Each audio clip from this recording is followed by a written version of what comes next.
Hello, agriculture mastermind classes से मैं बीरबल धाकड़। और आप लोग पढ़ाई को लेकर के बहुत चिंतित होंगे, तो वो चिंता अब नहीं करना है।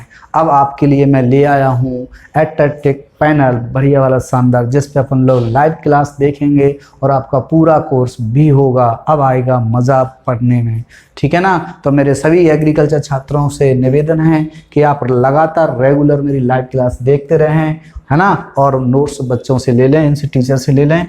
और आप आज पढ़ेंगे 12th एग्रीकल्चर बायोलॉजी। क्या पढ़ेंगे? 12th agriculture biology. तो अपन लोग किस में पढ़ेंगे? एग्रीकल्चर में। किस में पढ़ेंगे? एग्रीकल्चर में पढ़ेंगे आप। तो आप देखिए, आपका पढ़ने का बढ़िया शानदार मजा आएगा। तो हम लोग किसकी क्लास ले रहे हैं? आप एजी की ले रहे हैं। क्या ले रहे हैं? एजी की क्लास ले रहे हैं। किसकी ले रहे हैं? एग्रीकल्चर की क्लास ले रहे हैं। किसकी ले रहे हैं? एग्रीकल्चर की, अर्थात आ गया समझ में क्लियर? किसकी ले रहे हैं? एजी की क्लास ले रहे हैं। तो एग्रीकल्चर में हम लोग आज पीसीएमबी पढ़ेंगे। क्या पढ़ेंगे? पीसीएमबी। क्या पढ़ेंगे? पीसीएमबी पढ़ेंगे। तो पीसीएमबी, पीसीएम और बी। तो पीसीएमबी में हम लोग किसको पढ़ेंगे? बायो को। किसको पढ़ेंगे? बायो को। बायोलॉजी किसको पढ़ेंगे हम लोग? पीसीएमबी में बायोलॉजी को पढ़ेंगे। किसको पढ़ेंगे? बायोलॉजी को। तो आपके सामने बायोलॉजी आ गई। बायोलॉजी में कितने चैप्टर हमारे सामने वो देखेंगे। तो बायोलॉजी के दो हिस्से हैं। क्या है? एक तो जूलॉजी है, अर्थात जूलॉजी है, और एक बॉटनी है। क्या है? एक जूलॉजी है और एक बॉटनी है। क्या है? एक बॉटनी है और एक जूलॉजी है। तो आपको देख रहे हैं इंटरेस्ट, मज़ा आ रहा है पढ़ने में। एक जूलॉजी है और एक बॉटनी है। तो इसमें से हम देखेंगे, ये बायोलॉजी की क्लास है, एक जूलॉजी है और एक बॉटनी है। तो आपको आ रहा है ना मज़ा देखने में? मज़ा आ रहा है, एकदम क्लियर समझ में आ रहा है। अब वो जो बोर्ड पे चौक से लिखता था ना, वो काम खत्म हो गया है। अब आपको इसमें वीडियो भी मिलेंगी, इमेज भी मिलेंगी, कलरफुल, मज़ा आएगा। तो हम लोग क्या है, जूलॉजी में हम पढ़ेंगे ओटी। क्या पढ़ेंगे? ओटी टाइप के क्वेश्चंस पढ़ेंगे। और बॉटनी में हम लोग क्वेश्चंस टाइप के यानी प्रश्न पढ़ेंगे। क्या पढ़ेंगे? प्रश्न पढ़ेंगे। ठीक है, क्या पढ़ेंगे?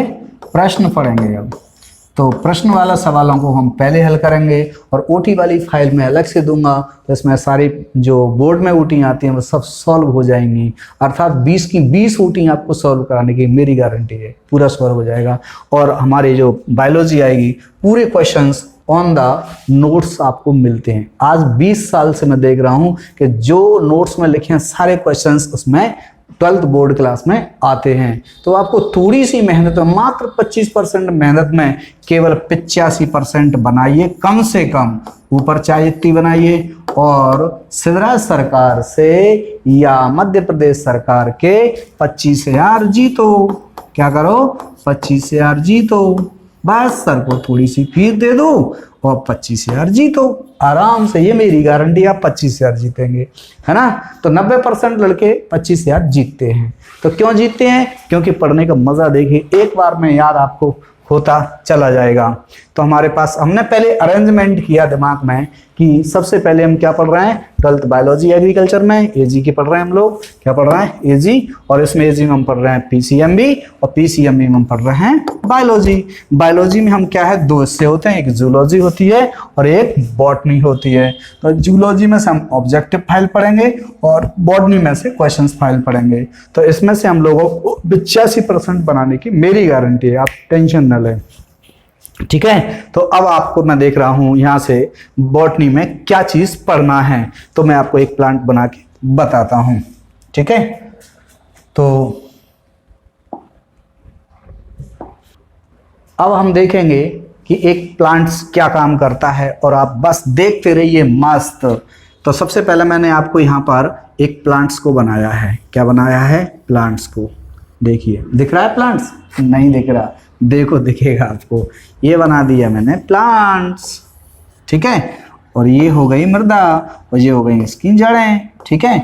और ऊपर हम लोग प्लांट को कैसा बनाते हैं? हरा। कैसा बनाते हैं? हरा। ये बन गया प्लांट्स, ठीक है। अच्छा, प्लांट्स अपने जीवन को पूरा करने के लिए क्या क्या क्रिया करता है, उन क्रियाओं की जानकारी लेंगे। और जानकारी लेने के बाद में आपको अगला जो पार्ट आएगा उसका अपने आप नाम पैदा हो जाएगा। इसका मतलब है कि हमारे दिमाग में पूरी बात बैठ जाएगी कि बायोलॉजी के पार्ट 11 में, किसमें, पार्ट 11 में, पार्ट 11 यानी यूनिट कौन सी, 11 में क्या आता है। तो देखो नाम कैसे बनता है, तो एक जादू टाइप का देख लीजिए आप कि मैंने बताया ये क्या है, पादप। क्या है, पादप। कौन है, पादप, अर्थात प्लांट। क्या बोलते हैं इसको, प्लांट। ये मैंने प्लांट ले लिया। क्या ले लिया बताएं आप, प्लांट।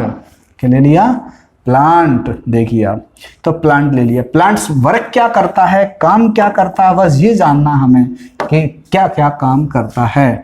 तो देखेंगे नंबर 1, ये वृद्धि करता है। क्या करता है, वृद्धि करता है। क्या करता है, वृद्धि। वृद्धि करने के लिए उसको क्या क्या करना पड़ेगा, उसको भोजन बनाना पड़ेगा। भोजन बनाने को क्या बोलते हैं अपन लोग, प्रकाश। क्या, प्रकाश संश्लेषण। क्या करना पड़ेगा, संश्लेषण। क्या करना पड़ेगा, संश्लेषण। क्या करना पड़ेगा, प्रकाश संश्लेषण। तो प्रकाश संश्लेषण से क्या बनता है, भोजन। तो भोजन बन जाएगा। तो भोजन को पचाएगा, उस क्रिया को क्या बोलेंगे, श्वसन। क्या बोलेंगे, श्वसन। ठीक है। अब भोजन बनाने के लिए उसको पानी लेना पड़ेगा। तो कहां से, जड़ों से पानी ऊपर जाएगा। क्या होगा, ऊपर पत्तियों में पानी जाएगा। तो इस क्रिया, किस क्रिया द्वारा जाएगा, विसरण। किसके द्वारा, विसरण या परासरण। किसके द्वारा, परासरण। ठीक है ना, विसरण और परासरण के माध्यम से जाएगा, यानी डिफ्यूजन और ऑस्मोसिस के द्वारा। तो ये पौधे के तने के द्वारा है ना, अंदर से पानी जाएगा।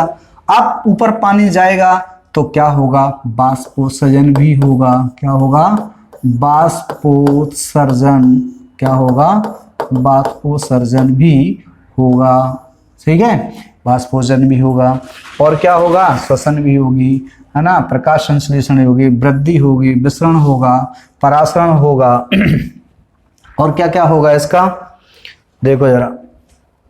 इसके बाद हम देखेंगे कौन सा है एक और, बिंदु स्राव। क्या होगा, बिंदु स्त्रावण यानी बिंदु स्राव। ये होगा गटेशन। इसको क्या बोलते हैं, गटेशन। इन क्रियाओं का यदि हम अध्ययन कर लें, कहाँ से लेकर के, यहाँ से लेकर के यहाँ तक, इन क्रियाओं का अध्ययन या इन क्रियाओं का काम क्या है, ये बात की हमें जानकारी करना है। तो ये क्या कहलाएगा, कार्य की। क्या कहलाएगा, कार्य की। किसकी कार्य की, किसकी कार्य की, पादप की। किसकी, पादप की। तो पाठ का नाम अपने आप बन गया, पादप कार्य की, अर्थात प्लांट। क्या, प्लांट फिजियोलॉजी। कौन सा, फिजियोलॉजी। क्या बन गया, प्लांट फिजियोलॉजी। इस प्रकार से हमें पूरे पाठ में क्या पढ़ना है 11 यूनिट में। तो पाठ का नाम क्या बन गया, प्लांट फिजियोलॉजी, यानी पादप कार्य की। क्या बन गया, पादप कार्य की, है ना। तो पादप कार्य की, है ना, प्लांट फिजियोलॉजी या पादप कार्य की बन गई। तो अपने आप पाठ का नाम आ गया।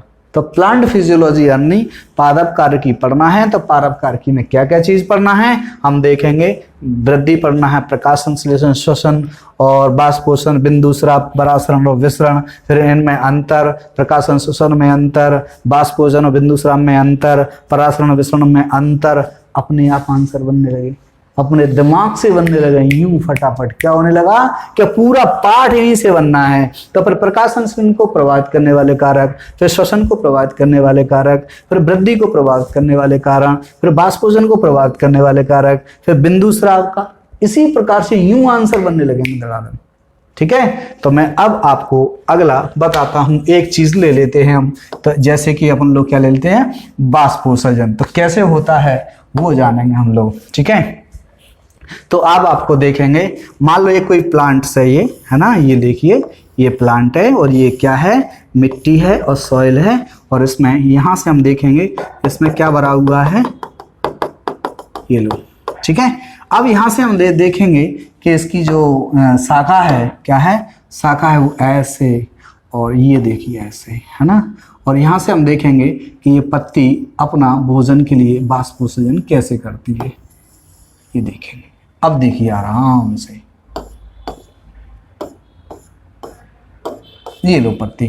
तो ये मान के चलिए मैं आपको ये आपको पानी दिखा रहा हूं, तो मैं पानी के लिए कलर ले लेता हूं, ये वाला है ना, नीला नीला पानी, है ना।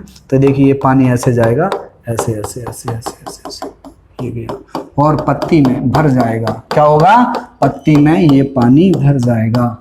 अब क्या होगा, पानी भर जाएगा तो सूर्य का प्रकाश आएगा ऊपर से। ये देखिए क्या बन गया, सूर्य, अर्थात जो उसकी आंखें बन गई और जो उसका मुंह बन गया, है ना। ये देखिए आप, है ना, बहुत अच्छे से।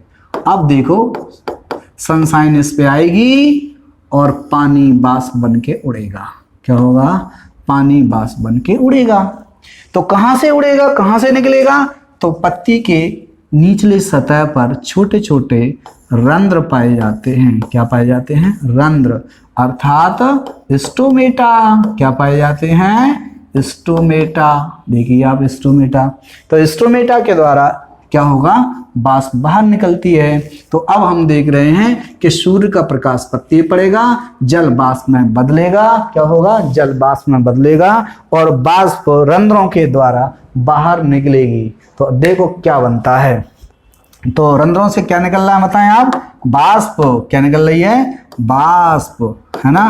क्या निकल रही है बताओ, बाष्प निकल रही है ना। और निकलने की क्रिया क्या कहलाती है, उत्सर्जन। निकलने की क्रिया क्या कहलाती है, उत्सर्जन। गजब, उत्सर्जन। तो किसका उत्सर्जन हो रहा है, किसका हो रहा है, किसका हो रहा है, किसका हो रहा है, बाष्प का उत्सर्जन ही बाष्पोत्सर्जन कहलाता है।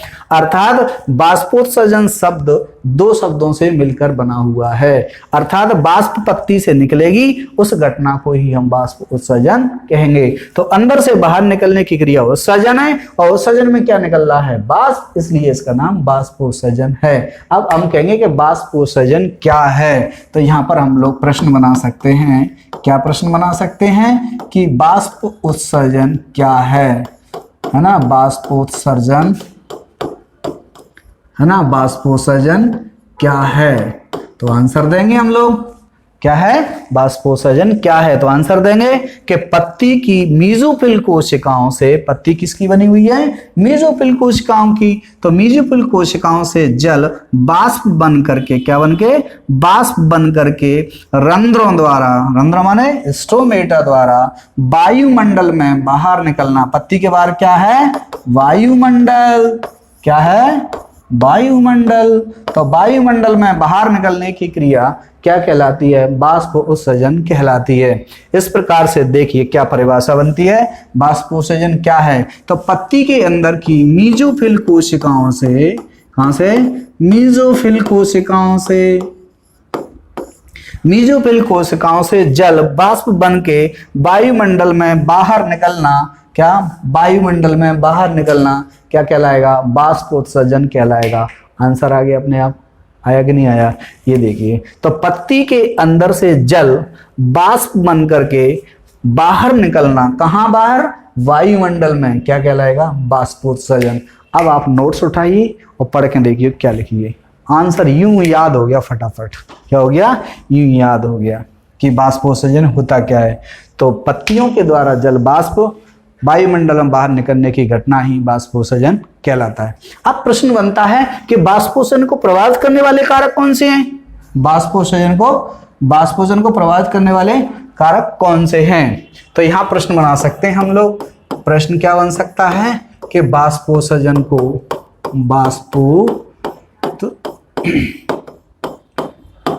वाष्पोत्सर्जन को प्रभावित करने वाले कारक। कौन से? वाष्पोत्सर्जन को प्रभावित करने वाले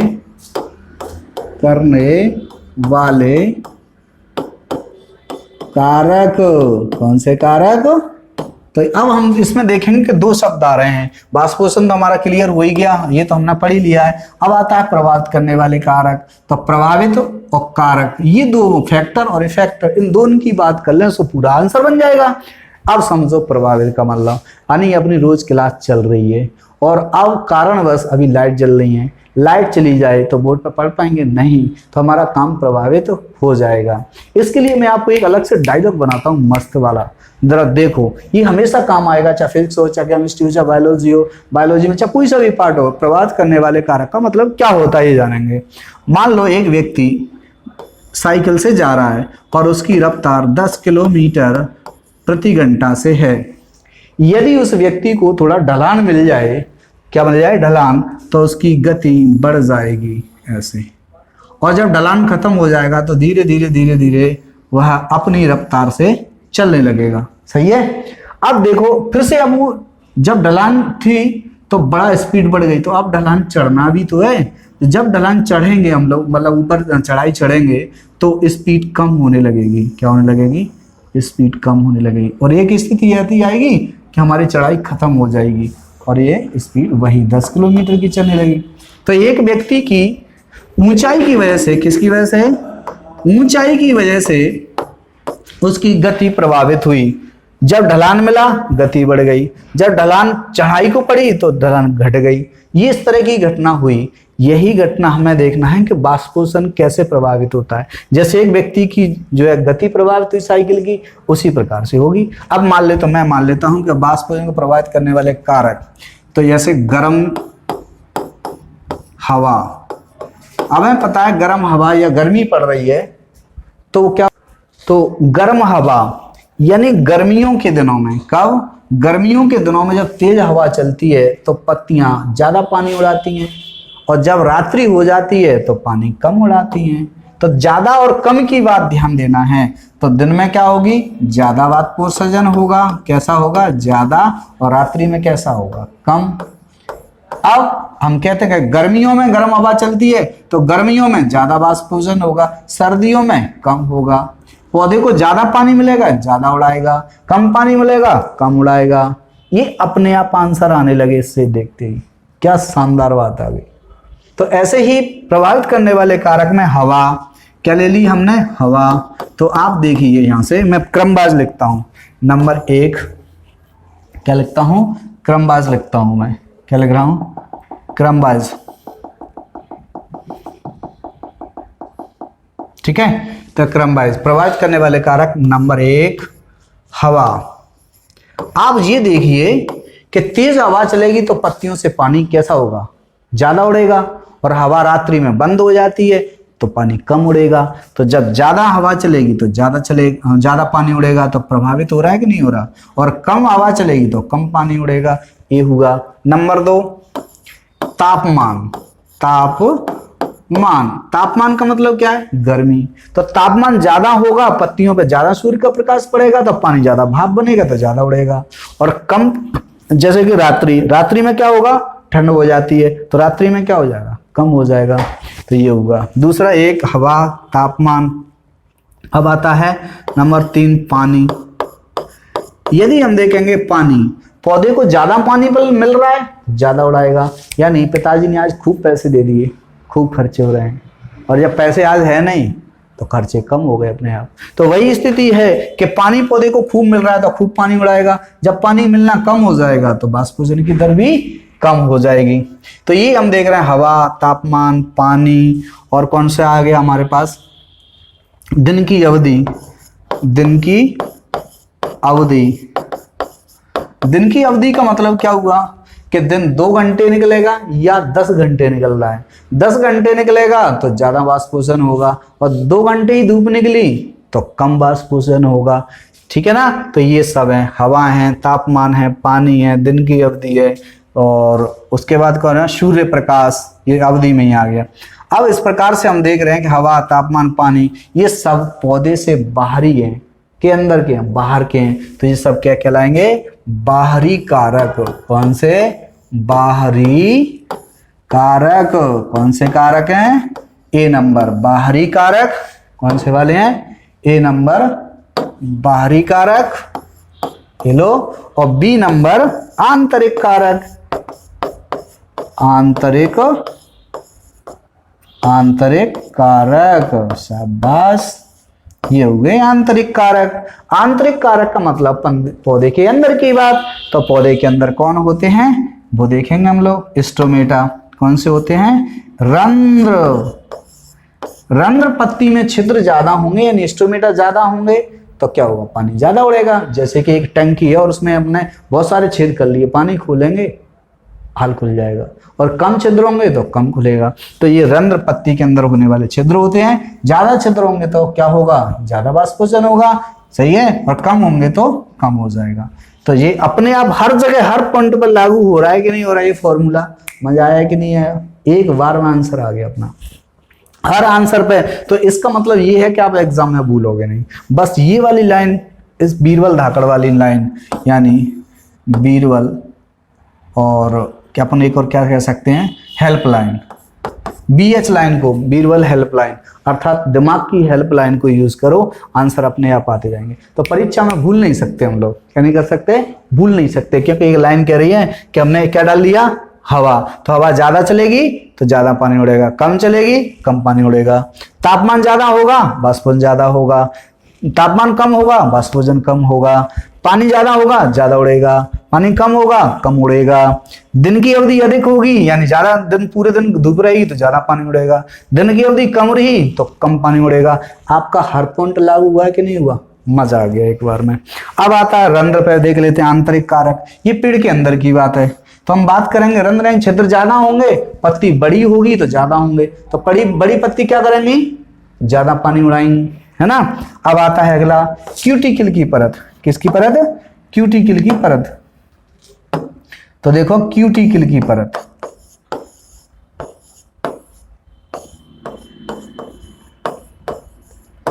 क्यूटिकल की परत। तो क्यूटिकल की परत क्या होती है? तो अपन देखेंगे कद्दू है, लौकी है, उसकी जो पत्ती होती है ना वो खुरदरी टाइप की होती है, जबकि पीपल की पत्ती कैसी होती है? चिकनी। आखिर पीपल की पत्ती चिकनी क्यों है? तो क्यूटिकल की परत के कारण। क्यूटिकल की परत क्या करती है? स्टोमेटा को बंद कर देती है। जब स्टोमेटा बंद हो जाएंगे तो क्या होगा? क्या होगा बताएं? क्या होगा? वाष्पोषण की दर घट जाएगी। यानी स्टोमेटा से तो पानी उड़ता है, और स्टोमेटा क्यूटिकल में बंद कर दिए, स्टोमेटा क्यूटिकल की परत में बंद कर दिए। तो बंद कर दिए तो क्या होगा? वाष्पोषण रुक जाएगा। ये तो हुआ सिंपल लिखने का तरीका। एक बार में आप पूरा लिख दोगे प्रभावित करने वाले कारक। तो अब आप देख रहे हैं हम अगला हमारे पास कि होता कैसे है पौधों में, तो वो हम देखेंगे। क्या है वो हम देखेंगे। तो देखिए कैसे देखेंगे। अब हमारे सामने देखिए नोट्स आ गया है 2020-21 के लिए आ गया है। किसके लिए? 2020-21 के लिए आपके पास आ गया है। ठीक है, तो आप देखिए, तो आप आपके सामने देख रहे हैं अपन लोग 2020-21 के लिए आपके क्या आ गया है? नोट्स आ गया है। तो आप देखें ये वाला, ठीक है, जहां आपका नाम होगा, छात्र का क्या नाम है, अपने नोट्स पर नाम डाल लेना। ये पादप कारक की जो मैंने आपको समझाई, देखो ऐसे ही बन गई। प्लांट फिजियोलॉजी आ गई, हो गई ना, यूनिट 11। अब इस पर कितने अंक का आएगा? 5 का एक प्रश्न आएगा। ये आपके लिए क्लियर है। और ये पेपर में 18 क्वेश्चन आएंगे, उनमें से ये कौन से नंबर पे आएगा ये आपको मैं लास्ट में बताऊंगा, वहीं पड़ेगा ये। तो अभी मैंने जो बताया था वो पढ़ा था, लेकिन अब हम देखेंगे पौधे के बारे में। तो देखिए आप पौधे के बारे में क्या है। तो वाष्पोत्सर्जन या उत्स्वेदन किसे कहते हैं? वाष्पोत्सर्जन की दर को प्रभावित करने वाले कारक। ये आपके नोट्स में लिखा है, वैसा वैसा आप उसको देखते जाएं। तो इंग्लिश में इसको ट्रांसपिरेशन बोलते हैं। तो अब अपन देखेंगे पौधे में कि कैसे वाष्पोत्सर्जन होता है। बड़ा मजा आएगा देखने में। तो ये हम देख रहे हैं कि ये क्या है? पत्तियां हैं। पत्तियों में ये क्या बना हुआ है? स्टोमेटा बना हुआ है। क्या बना हुआ है? स्टोमेटा। क्या बना हुआ है? स्टोमेटा दिख रहा है? ये यहाँ से वाष्प निकल रही है।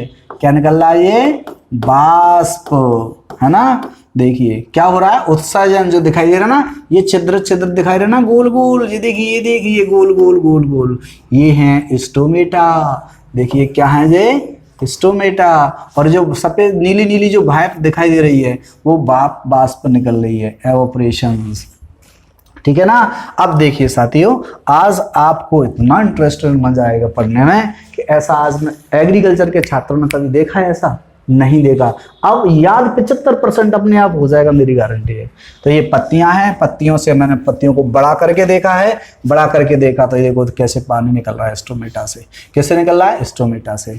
ठीक है, पानी अंदर जमीन में अंदर पानी होता है, तो ये पानी दिखा रहा है H2O। H2O बोले तो जल, तो ये जल दिखाई दे रहा है आपको।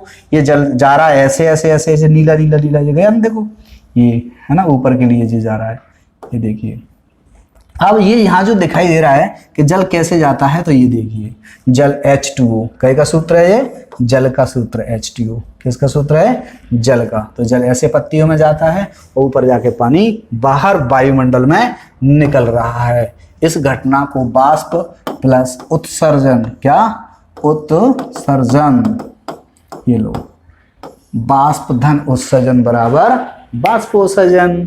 तो पत्तियों के स्टोमेटा द्वारा जल बाष्प बन करके वायुमंडल में, जो नीला नीला क्या दिखाई दे रहा है, वायुमंडल, है ना, क्या दिखाई दे रहा है, वायुमंडल। तो पत्तियों में वायुमंडल में निकलना ही बाष्पोत्सर्जन कहलाता है। ठीक है, अब देखिए आगे, है ना। तो ये आपको ये पानी भरा हुआ मिनरल्स हैं, ये वाटर है ना, और जो पुल इज द अदर्स, यानी पानी खींच रहा है, ऊपर के लिए जा रहा है, तो ये हो गया। अब आप देखेंगे आगे दूसरा के बाष्पोत्सर्जन को प्रभावित करने वाले कारक। तो बाहरी कारक या वातावरण में हमने बताए थे कौन कौन से, मृदा में जल, वायु, प्रकाश, वायुमंडलीय गीलापन, तापक्रम, ये सारे आपको क्रमवार मैंने आपको इस हेल्पलाइन के द्वारा, बीरबल हेल्पलाइन के द्वारा मैंने आपको बता दिया। आंतरिक या इंटरनल फैक्टर होते हैं, कौन कौन से होते हैं, वो देखो, पत्ती का क्षेत्रफल और स्टोमेटा, ये दिया ना स्टोमेटा, ये वाला, ये देखिए स्टोमेटा। तो इस प्रकार से हमारे पास ये दिया है। अब आता है अगला प्रश्न, असेंटशिप, यानी क्या होता है, रसाकर्षण क्या है, ये बताना हमें। अगला प्रश्न हमारे पास ये आ गया कि बाष्पोत्सर्जन का महत्व क्या है, अर्थात बाष्पोत्सर्जन क्या करता है ये जानना है। तो बताओ बाष्पोत्सर्जन क्या होता है और इससे क्या लाभ होता है, तो ये पूरा मैं जानना है। तो ये मैं आपको है ना अगली वीडियो में पूरा डिटेल्स बताऊंगा। क्या बताऊंगा, अगली वीडियो में आपको पूरा डिटेल्स बताऊंगा। अब आप देख रहे हैं कि जिस प्रकार से हमने ये देखा, अब आगे हम लोग देखेंगे कि पत्तियों द्वारा बाष्प कैसे निकलता है। तो बढ़िया शानदार कलरफुल इमेज आपको दिखाई दे रही है कि ये एक गमला है और इसमें ये पौधा है और इससे पानी निकल रहा है। तो ये बताएंगे कि क्या पत्तियों द्वारा बाष्पोत्सर्जन होता है, तो इसको अच्छे से अपन पढ़ेंगे, बहुत बढ़िया। उसके बाद हम पढ़ेंगे कि क्या पत्तियों के किनारे से पानी निकलता है, इस घटना को हम बिंदु स्राव कहते हैं। बिंदुओं के रूप में पानी का स्राव क्या कहलाएगा, बिंदु स्राव। इस प्रकार से हमें ये देखते चलना है, बड़ा मजा आएगा। देखिए बिंदु स्राव को और बड़ा करके देखा अपन ने, क्या करके देखा, बड़ा करके देखा। तो आप देखिए, ये देखो बिंदु स्राव दिखाई दे रहा है, ये देखिए, ये सुबह के टाइम में, रात्रि से जब सुबह के टाइम होते हैं तो पानी पत्तियों के किनारों से निकलता है, इसे बिंदु स्राव कहते हैं। क्या कहते हैं, बिंदु स्राव कहते हैं। बड़ा आपको पूरा याद हो जाएगा एक बार। अब बाष्पोत्सर्जन और बाष्पीकरण में क्या फर्क है, तो देख बाष्पीकरण यानी समुद्र की या तालाब की झील से पानी ऐसे उड़ते उड़ते दिखाई दे रहा है। कैसा दिखाई दे रहा है, उड़ता उड़ता दिखाई दे रहा है। तो आप देखिए, ये देखिए, ये दिखाई दे रहा है ना, ये आपको बताएंगे। तो बाष्पोत्सर्जन और बाष्पीकरण में अंतर क्या होता है, ये आपको चित्र के माध्यम से मजा आएगा देखने में, टन टन। उसके बाद हम बताएंगे ये बाष्पोत्सर्जन है और ये बाष्पीकरण है। तो इनमें अंतर हमें याद आराम से हो जाएगा देख करके। मैं पूरा बताऊंगा अगले वीडियो में आपको।